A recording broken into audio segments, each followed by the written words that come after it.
Ahoj, tu je Erik Hoffman, spoluzakladateľ služby Webovač a ja vás vítam pri ďalšom videu, kde sa spoločne pozrieme na to, ako sme riešili problémy pri vývoji či už Webovača alebo iných našich služieb.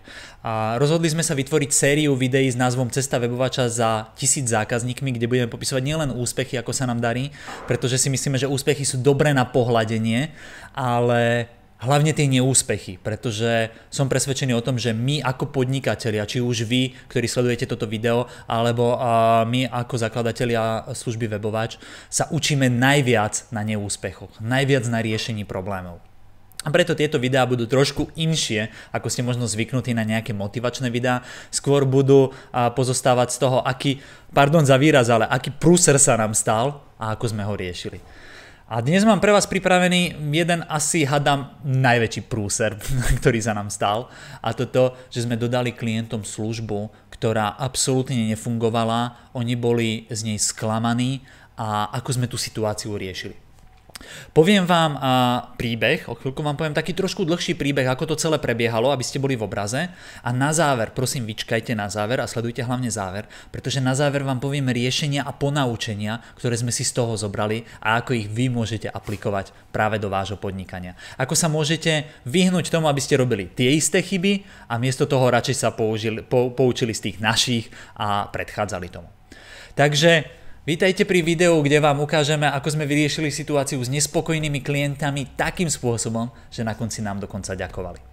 Začalo sa to začiatkom tohto roka 2016, kedy sme spustili pre verejnosť službu e-mailovač. E-mailovač je podobná služba Webovaču, Webovač je na tvorbu webov, e-mailovač je na odosielanie e-mailov a mala to byť podporná služba, ktorá mala rozširovať ako keby služby Webovača na ďalší úroveň pre e-mail marketing. Spustili sme ju v januári po vyše roku vyvíjania a už vtedy, keď sme to spúšťali, už sme cítili, že tá služba alebo ten software nie je úplne OK a sú tam nejaké mušky. Ale potrebovali sme to dofinancovať, potrebovali sme získať nejaké financie už aj od klientov, to znamená predať nejaké licencie, aby sme mali cash flow, to znamená, aby sme mali dostatok peňazí na ďalší vývoj. A už do tej doby sme investovali asi do e-mailovača asi 18 000 eur na programovanie a na všetky veci s tým súvisiace. Klienti nám uhradili peniaze, do tej doby všetko super, hovoríme si paráda, máme nejaký štart, lenže potom nastal problém. Ako náhle klienti začali skúšať a testovať tú aplikáciu, prihlásili sa do nej, tak zistili, že nefunguje. A nefunguje úplne presne. My keď sme začali tú aplikáciu viac testovať a spolu s klientami, keď nám začali hlásiť chyby, zistili sme, že je to totálny prepadák. Poviem to úprimne a nehanbím sa to povedať teraz. Tá naša aplikácia bol totálny prepadák. A ja som sa dostal, nielen ja, ale aj Michal Kopecký, Martin Mažar a všetci ktorí sme za či už webovačom alebo za e-mailovačom, či už ako marketéri alebo ako programátori Marek Jančík a ďalší, tak sme sa dostali do stavu, kedy nám bolo naozaj nepríjemné ľuďom ponúkať produkt, ktorý by sme si my sami v takom stave nekúpili. Ja som presvedčený o tom, že podnikanie môže naozaj dobre fungovať, pokiaľ predávam produkt, ktorý by som si ja sám ako podnikateľ kúpil a využíval ho, pretože viem, že mi prinesie dobrý výsledok. Ale teraz sme boli presne v opačnom stave. My sami by sme e-mailovač na rozposielanie e-mailov nevyužívali v takom stave, v akom bol. A klienti nám za to mali platiť. Bolo to pre nás veľmi nepríjemná situácia a vedeli sme, že klienti sú z toho naozaj sklamaní a rozčarovaní. Ako z toho von? Rozhodli sme sa, že potrebujeme zmeniť ako keby emóciu vnímania všetkého toho, čo sa deje hlavne zo strany klientov, aby nám ostali verní. Tak sme sa rozhodli urobiť 3 také veci. Poprvé, otočili sme karty, takzvaná metóda otočených kariet a Michalova technika, ktorú má v rámci svojich kurzov. Otočené karty znamenajú to, že potrebovali sme zmeniť ten pocit, ktorý majú z tých chýb, ktoré sa dejú v e-mailovači, ako nepríjemné, že toto nefunguje, tu sa nedá odosielať, zase tam to nefunguje. A otočiť ten pocit z toho nepríjemného na nejaký príjemný. Vtedy nám napadlo, že by sme mohli robiť niečo také, ako že nám ľudia, ktorí používajú ten e-mailovač, môžu napísať chybu a my ich za to odmeníme 20 eurovým kreditom na naše služby alebo na naše kurzy. A za každú chybu, ktorú nám takto napíšu, im dáme kredit. Čo to znamená? Oni ako náhle začnú túto aplikáciu využívať, tak sa stane vlastne to, že keď tam bude ten problém, tak proste nemajú už ten negatívny pocit z tej skúsenosti, ale môžu nám napísať a zarobiť si kvázi nejaké peniaze. Druhá vec, ktorú sme urobili, automaticky sme stiahli a zastavili plynutie obdobia, na ktoré si e-mailovač predplatili. Povedali sme im, že do doby, kým e-mailovač nebude naozaj dobre fungovať, dovtedy to máte zdarma a až od tej doby sa vám začne rátať ten rok predplatného, ktorý ste uhradili. No a po tretie, čo sme sa rozhodli urobiť, verejne sme vystúpili, verejne sme priznali chybu, natočili sme o tom video, priznali sme chybu, že je to naša chyba, že si to uvedomujeme a že sme pripravení tieto veci riešiť a že každý týždeň budeme dávať report o tom, ako sa veci posúvajú, čo programátori naprogramovali a čo všetko sa vylepšilo. A teraz môžete na tom webe vidieť, teraz môžete na web stránke vidieť, ako sme to vlastne urobili. Tu sme natočili video, nazvali to Úprimná spoveď a ospravedlnenie. No a čo je na tom najzaujímavejšie, povedali sme im, že áno, uvedomujeme si, že je to naša chyba, áno, uvedomujeme si, že ste naštvatí a teraz máme niekoľko riešení ako z toho von. Buď si popýtate vrátenie peňazí, možnosť číslo 1, alebo možnosť číslo 2, ostanete s nami, budete to mať zdarma, budete nám reportovať chyby, dostanete za to zaplatené ešte naviac a spoločne verím, že to dotiahneme do úspešného konca. A bol som celkom prekvapený z reakcií, ktoré tu môžete vidieť aj na tom webe, námatkovo. Ahoj Erik, podľa mňa je tvoja ponuka férová, samotná tvorba či už e-mailovača alebo hocičoho iného je proces a nie vždy to na prvýkrát vyjde tak, ako si predstavujeme. Za seba hovorím, že s vami ostávam. Sme predsa ľudia a stále sa učíme. Takže držím palce, nech to čím skôr fičí ako po masle. Prajem pekný víkend, Vicky. Super, ďakujeme Vicky. A napríklad Andrej nám napísal len v krátkosti, že zvažoval aj to, že jednoducho e-mailovač nebude používať a bude chcieť vrátiť peniaze a viackrát už s Monikou komunikoval a zvažoval tú alternatívu, ale vždy tam bolo niečo, čo ma k tomuto rozhodnutiu nepustilo. A po pozrení Evrikovho videa mi to došlo, čo to bolo. Nedá sa to povedať inak, jednoducho tomu vášmu projektu verím. To ma od neho nepustí preč. Čiže ľudia ako keby začali s nami viac sladiť a odpustili nám ako keby túto chybu a rozhodli sa, že ostanú s nami. Michal nám napísal, ja som jednoznačne za možnosť číslo 2, to znamená, že ostane s nami. Idem s vami do toho a hneď ako nájdem chybu, tak ju hlásim. Už som nejaké Monike spomínal.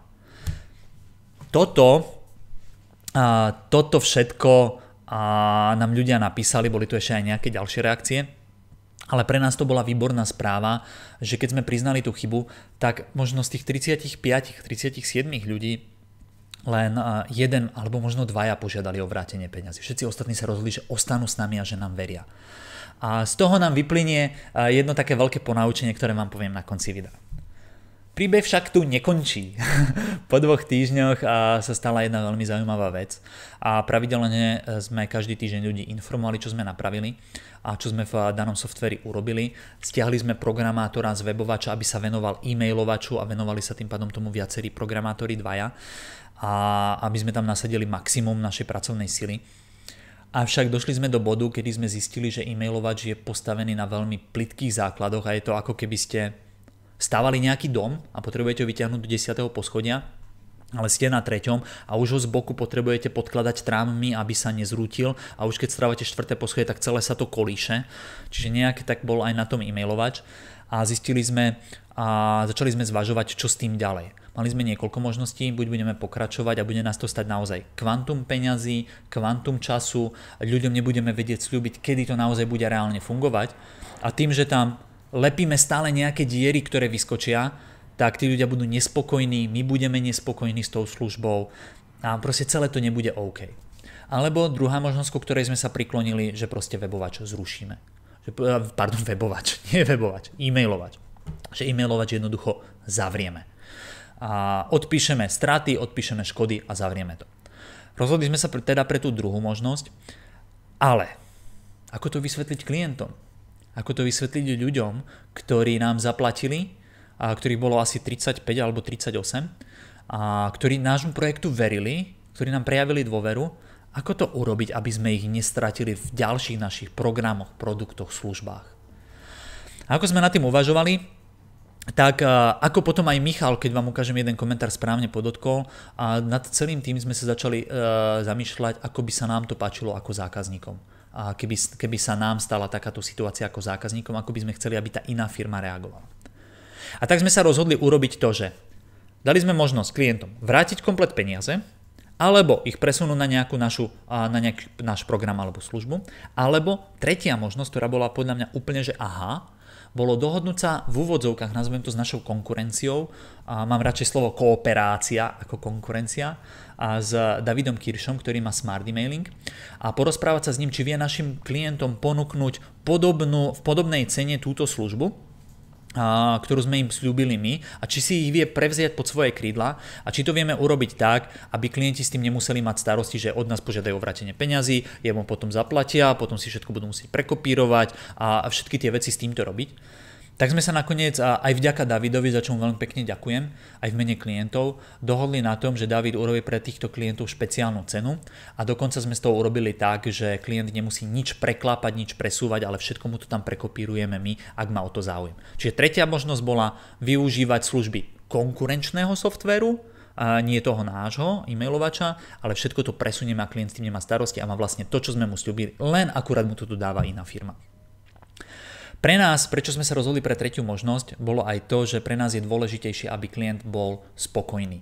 A ak mu nevieme dodať služby my, tak je podľa mňa našou povinnosťou, ak tých ľudí učíme email marketing, aby sme im odporúčili služby niekoho iného, kto ich dodať vie. A preto prišiel na rad aj David Kirš a jeho Smart Emailing. A ako to ešte urobiť, aby tí klienti ale neboli nejakým spôsobom naštvaní? Predsa len, je to koniec a verili nám, mesiac zbytočne stratili ako keby čas, kedy nemohli používať e-mailovač a čakali, kedy sa to rozbehne a zrazu musia prechádzať k Smartu, u ktorého to si mohli urobiť už dávno. Tak ako to urobiť? My sme sa rozhodli, že okrem toho, že samozrejme priznáme našu chybu, rozhodli sme sa to urobiť tak, že im venujeme ešte jeden z našich kurzov ako ospravedlnenie. Čiže každý z tých klientov mal možnosť vybrať si z online kurzov, či už Martina Mažára, Miša Kopeckého alebo mňa, hoci ktorý v hociakej cenovej hladine, či už za 100 eur alebo za 1000 eur, a jeden z tých online kurzov a mohol sa ho zúčastniť. A pre nás to neznamená z finančného hľadiska ako keby žiaden náklad, pretože vygenerovať prístupové údaje do kurzov nie je pre nás finančne náročné. A na druhej strane pre tých klientov to má obrovskú hodnotu, keď iní klienti za to musia platiť proste stovky eur. Takže toto bolo riešenie, z ktorého klienti o ktorom sme si mysleli, že klienti z neho budú nadšení. Ja vám o chvíľočku ukážem aj reakcie týchto klientov. Poďme sa ale teda, taká bola tá genéza. Dnes je situácia, kedy už preklapame tie účty tým klientom, klienti sú z toho celkom nadšení, ukážem vám aj ich reakcie. Ale poďme sa teraz spoločne pozrieť, čo je najdôležitejšie z toho príbehu, aké ponaučenia z toho plynu, čo sme si z toho zobrali my a čo môžete urobiť aj vy v vašom podnikaní, aby ste sa v prípade z toho tomu vyhli. Prvé obrovské ponaučenie pre mňa je priznať si chybu.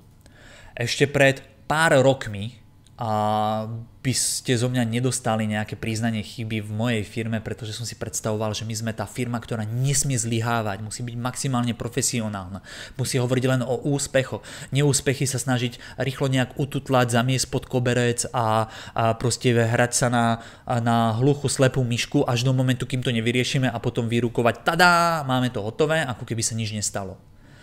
Lenže počas tej doby, kým riešime túto záležitosť, klienti o ničom nevedia a sú nespokojní a myslia si, že veci nefungujú. A je to kontraproduktívne. Zistil som, že ako náhle vy idete s kožou na trh a poviete, áno, je to naša chyba, je to naša zodpovednosť a uvedomujeme si to a znesiete tú zodpovednosť na seba a dáte návrhy riešení pre klienta, tak stane sa jedna veľmi zaujímavá vec. Ľudia nepotrebujú firmu, ktorá vyzerá úplne profesionálne a robí všetko totálne dokonalo. Ľudia vedia, že aj za firmou stoja iní ľudia. A ľudia jednoducho robia chyby. Zrazu sa stane vec, že oni vám to odpustia. Úplne v pohode vám odpustia a dôležité je, že s nimi niekto komunikuje a dôležité je vidieť, že sa pracuje na riešení problému. V takom prípade ľudia sú ochotní odpúšťať chyby a ostať vám verní ako zákazníci. Takže pre nás ponaučenie číslo 1 je aj napríklad toto je dôvod, prečo točím toto video. Nebojím sa priznať, akú chybu sme spravili a verím tomu, že nás to viac priblíži vás ako sledovačov tohto videa alebo zákazníkov, či už webovača alebo e-mailovača, hovoriť otvorene o tom, aké problémy sa nám stávajú a ako ich chceme riešiť. Takže preto aj točíme toto video. A druhá vec, druhé ponaučenie je nejakým spôsobom sa zmieriť so stratou. Možno niektorí si povedia, OK, pre vás čo to znamenalo stratu, dať im nejaké kurzy, nejaké prístupy do nejakých online programov, ktoré, ako si ty sám, Erik, teraz spomínal, nič vás nestoja. Tak nejde len o túto stratu. Ide o to, že my sme stratili reálne tým, že sme uzavreli e-mailovač a rozhodli sme sa, že už ho ani nepoužijeme a budeme stávať, keď sa rozhodneme vybudovať nový, tak úplne od základu. Tak nás to stalo asi 20 000 eur v programátoroch, v zákazníckej podpore a tak ďalej. Plus stovky a stovky hodín nášho času, ktorý sme vrazili do toho, aby sme pomohli tomu e-mailovaču dostať sa na svetlo sveta. Takže pre nás to znamenalo aj finančnú, aj časovú škodu. A ak by sme tie stovky eur venovali tomu, že budeme robiť nejaké online kurzy, vytvoríme nejaké nové produkty, tak by to pre nás znamenalo o mnoho väčší prínos ako tých stratených 20 000 eur. Takže reálne, ak by sme to premenili na peniaze, tak tá strata u nás môže byť niekde na úrovni možno 50-60 tisíc eur aj s tým strateným časom. Ale rozhodli sme sa to proste odškrtnúť a vykročiť ďalej. Povedať si, OK, v každom podnikaní sa stane, že proste raz človek padne na hubu. A otázka je, či budeme lamentovať, alebo budeme hľadať riešenie. Takže druhé ponaučenie, zmieriť sa so stratou. Tretie, správať sa ku klientovi tak, ako by som chcel, aby keď ja budem klient, aby sa tá firma správala ku mne. Čiže my sme sa okamžite vžili do pozície klienta a hovorili sme si, OK, dobre, tak my sme urobili prúser, naša aplikácia nefunguje, keby som bol ja klient takejto firmy, čo by som chcel, alebo ako by som očakával, že by mali riešiť túto situáciu, aby som bol aspoň trošku spokojný. Ako by som to mal robiť. No a ako náhle sme sa vžili do ich situácie, pochopili sme, že musíme dať niečo naviac, priznať chybu, začať komunikovať, dať nejaký bonus, vymyslieť riešenie miesto za nich, za tých klientov a nájsť náhradné riešenie, hoci aj v podobe konkurencie, len aby tí ľudia ostali spokojní. Proste urobiť to tak, aby tí klienti boli doslova nadšení. A ja vám ukážem, keď sme odporúčili ten smart emailing a povedali im, že im pomôžeme s tým prechodom, tak tu vám ukážem reakcie ľudí, ktoré nám na to napísali. Michal Pataky. Vďaka, ste veľmi seriózni. Vďaka, chalani, ste veľmi seriózni. Nemuseli ste nám nič vybavovať a mohli ste to zabaliť. Takže 2 palce hore a klobúk dole. Wow, ďakujeme, Michal, skvelá, sme z toho nadšení. Erik, úplne topkovo ste to vymysleli a dali možnosti a postupy, ktoré sú super. Páči sa mi, že si fair človek, len tak ďalej. Nie je to len o mne, je to aj o ďalších ľuďoch v našej spoločnosti. Spoločne sme sa dohodli, že to bude takéto férové riešenie, takže Michaela, aj tvoje poďakovanie patrí ostatným. Ďakujeme. Euka napísala, že veľmi sme ju potešili. Potešilo ju to, že jej pomôžeme so smart emailingom, keďže bolo to pre ňu ťažšie. Takže ešte raz ďakujem, prajem veľa úspechov a nebuďte sklamaní z e-mailovača, všetko sa deje pre nejaký dôvod a o rok bude ešte lepší a výkonnejší. Držím palce. Super, Evka, ďakujeme. Narýchlo ešte Viktória, super ponuka, naozaj ste všetci féroví, škoda e-mailovača, ale zrejme ešte nebol ten správny čas. Držte sa, chalani, tiež dávam palec hore. Kamil, super, bežnú, ale veľmi nepríjemnú vec v podnikaní ste zvládli úplne elegantne. Vďaka, držím palce. Takže ako vidíte, Michal Kopecký, už tu je potom jeho reakcia, to je náš spoločník vo firme, spoluzakladateľ. O chvíľu sa aj k nej dostaneme. Ale ako vidíte z tých reakcií, ľudia boli nadšení. To znamená, mali sme nepríjemnú vec a dokázali sme ju vyriešiť tak, že sú ľudia z nej nadšení. Prečo sme to potrebovali urobiť? Z toho dôvodu, že keď potom v budúcnosti budú potrebovať niečo pomôcť, tak obrátia sa s najväčšou pravdepodobnosťou na nás. Pretože vedia, že aj keď nastane problém, tak my sme ochotní ho riešiť. A aj keď nastane problém, ktorý my nevieme vyriešiť, tak vieme im ponúknuť alternatívne riešenie. Takže týmto si budujeme veľkú dôveru. A toto je taký veľký zlomový bod pre mňa, pretože sa to veľmi podobá stratégii a la Zappos. Neviem, či poznáte zappos.com, je to americký e-shop, ktorý predáva topánky. A oni sa stávajú svoju filozofiu na zákazníckej podpore. A ako prvý začali robiť to, že keď prišiel zákazník na ich e-shop s topánkami, vyhľadol si topánky a povedal, prosím vás, z týchto topánok máte číslo napríklad 10? A Zappos zistil, že tie topánky nemá na sklade a že nevedie ich doručiť tak rýchlo, tak zákazníkovi odporúčili a našli konkurenčný e-shop, kde presne tie isté topánky v tom danom čísle, ktoré človek potrebuje, si môže objednať. A mnoho podnikateľ si hovorilo a ťukalo po čele, že prečo to robia však. Prečo posielajú svojho zákazníka ku konkurencii? Dôvod je úplne jednoduchý. Kde potom príde zákazník o pol roka, keď si bude chcieť kúpiť ďalšie topánky? Príde ku konkurencii a bude dúfať, že tam budú mať jeho číslo? Alebo príde k Zapposu, kde si je istý, že aj keď Zappos nebude mať jeho číslo, tak odporúči koho iného? Dá vám to zmysel? To je aj dôvod, prečo my sme ponúkli Davidové riešenie, pretože sme presvedčení o tom a z reakcií týchto ľudí to aj vyplýva, že ľudia sú nadšení z toho, čo sme im ponúkli a ako sme túto nepríjemnú situáciu vyriešili. Takže ďalším z bodom je vlastne urobiť tú situáciu tak, aby z vašich, aj keď klientov, ktorí od vás odchádzajú, sa naozaj stali, ono sa to v angličtine hovorí raving fans, to znamená doslova oddaní fanúšikovia vašej služby a potom v budúcnosti si objednávali vaše produkty. No a posledná vec je jednoducho postaviť sa a ísť ďalej. Ako teda toto všetko, čo sme sa tu teraz bavili, môžete zapojiť vy do svojho podnikania? Poprvé, pamätajte na to, že priznať chybu je naozaj OK. Netreba sa hrať na nejakú veľkú firmu, ktorá je turbo mega profesionálna a zahladzovať chyby pod koberec.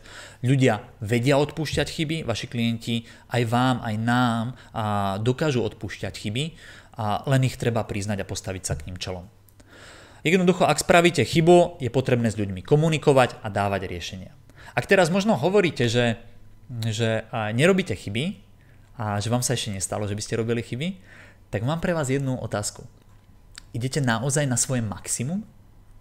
Pretože častokrát tí ľudia, ktorí nerobia chyby, nedávajú zo seba maximum a riešia to svoje podnikanie na nižšej úrovni v rovinách, ktoré poznajú, ale neposunú ho vyššie.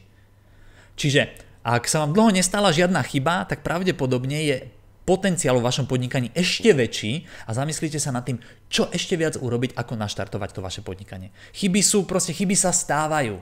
Chyby nie sú nič zlé. Zlé je chybu neriešiť. Toto je zlé, ale chyby sa proste stávajú. No a ak budete riešiť tie chyby, tak tretí tip pre vás je vždy sa vžite do situácie zákazníka. Povedzte si, OK, ja som teraz ten zákazník a objednal som si ten produkt alebo tú službu, takáto je situácia. A teda, ako by som si ja predstavoval, ako by to mala tá firma vyriešiť, aby som bol ja ako zákazník spokojný. A hľadajte medzi tým kompromis. Jasné, najlepšie je, keby mi vrátili peniaze, keby mi ešte urobili to, hento, tamto. Samozrejme, nemôžete ponúknuť klientom niečo, na čom budete vy mega škodoví a budete musieť veľmi veľa zaplatiť. Ale snažte sa nájsť nejaký kompromis, ktorý naozaj na jednej strane klientov veľmi poteší, na druhej strane vás nemusí stať až tak veľa peňazí. Takže žiť sa do situácie zákazníka, no a riešiť to z jeho pohľadu. To je všetko z dnešného videa a verím, že vám prinieslo nejaké zaujímavé informácie a budem veľmi rád, keď dole do komentárov napíšete vaše skúsenosti.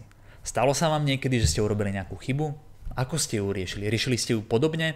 Alebo máte možno nejaký lepší typ, lepšiu fintu, ktorú používate, ktorá vám prináša lepšie výsledky? Budem rád, ak sa o vaše skúsenosti podelíte dole v komentároch. No a ak vám toto video pomohlo a viete o niekom, komu by tiež mohlo pomôcť, kto je tiež podnikateľ, tak budeme radi a za nás, za všetkých vo firme Underground Marketing a Webovač, ktorí vám prinášame tieto služby, keď toto video budete so svojimi priateľmi zdieľať na Facebooku. No a o týždeň sa môžete tešiť už na ďalšie video zo série Webovač a jeho cesta za 1000 platiacimi zákazníkmi. Ahoj!